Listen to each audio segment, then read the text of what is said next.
नमस्कार. कधी विचार केलाय की येत्या काळात यशस्वी होण्यासाठी नक्की काय लागेल? आज आपण अशाच एका प्लेबुकबद्दल बोलणार आहोत जे आपल्याला 2026 आणि त्यानंतरच्या आव्हानांसाठी तयार करेल. जरा विचार करा, जर अपयश हे शेवट नसेल तर, जर ते फक्त एक डेटा पॉइंट असेल तर, म्हणजे प्रवासाचा शेवट नाही तर यशाच्या दिशेने टाकलेलं एक पुढचं पाऊल.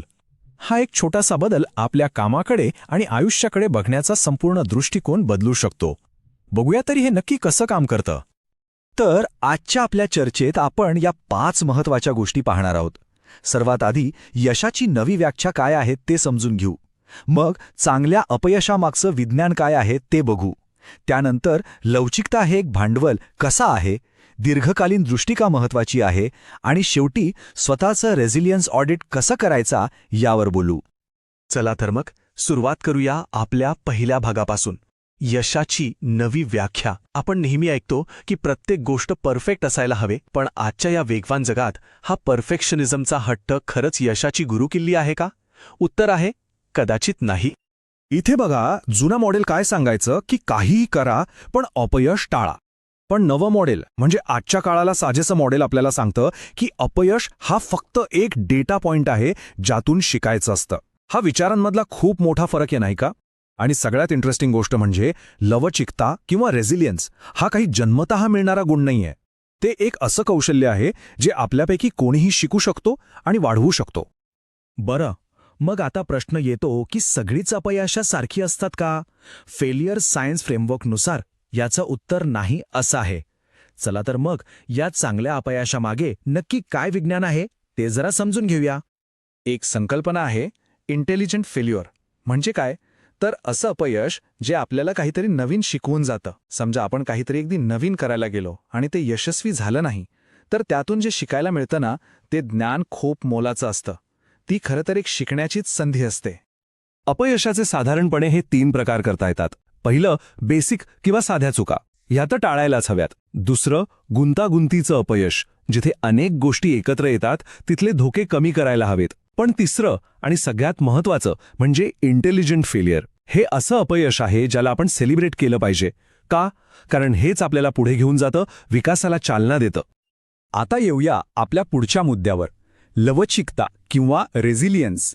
याकडे फक्त एक गुण किंवा सवय म्हणून बघू नका. विचार करा की ही एक प्रकारची संपत्ती आहे, एक भांडवल आहे ज्यात आपण गुंतवणूक करू शकतो.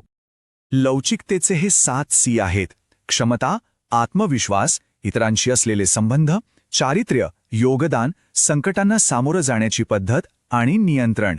यापैकी प्रत्येक गोष्ट आपली मानसिक ताकद वाढवण्यासाठी मदत करते. हे जणू काही बिल्डिंग ब्लॉक्स आहेत.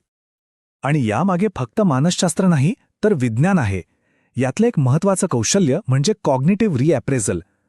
सोप्या भाषेत सांगायचं तर एखाद्या धोक्याकडे संकट म्हणून नाही तर एक आव्हान म्हणून बघायला शिकणं. जेव्हा आपण असं करतो तेव्हा आपला मेंदू भावनेच्या आहारी जात नाही, उलट तो तार्किकपणे विचार करून समस्या सोडवायला लागतो आणि मग आपण जास्त चांगले निर्णय घेऊ शकतो. आता हा आकडा बघा, 2.7x. हा फक्त एक नंबर नाहीये, यामागे खूप मोठा अर्थ दडलाय. पाहूया काय तो. हा चार्ट सगळं स्पष्ट करतो.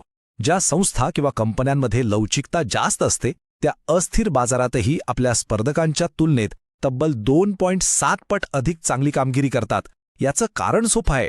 त्या फक्त अडचणींना तोंड देत नाहीत तर त्यातून शिकतात आणि अधिक मजबूत होतात. ठीक आहे, मग या छोट्या मोठ्या अपयशांमुळे खचून जायचं नसेल तर काय करायचं? यावर एकच उत्तर आहे. एक स्पष्ट दीर्घकालीन दृष्टी ठेवायची. जणू काही आपला स्वतःचा ध्रुवतारा ठरवायचा. यासाठी झूम आउट झूम इन ही पद्धत खूप उपयोगी पडते. म्हणजे काय?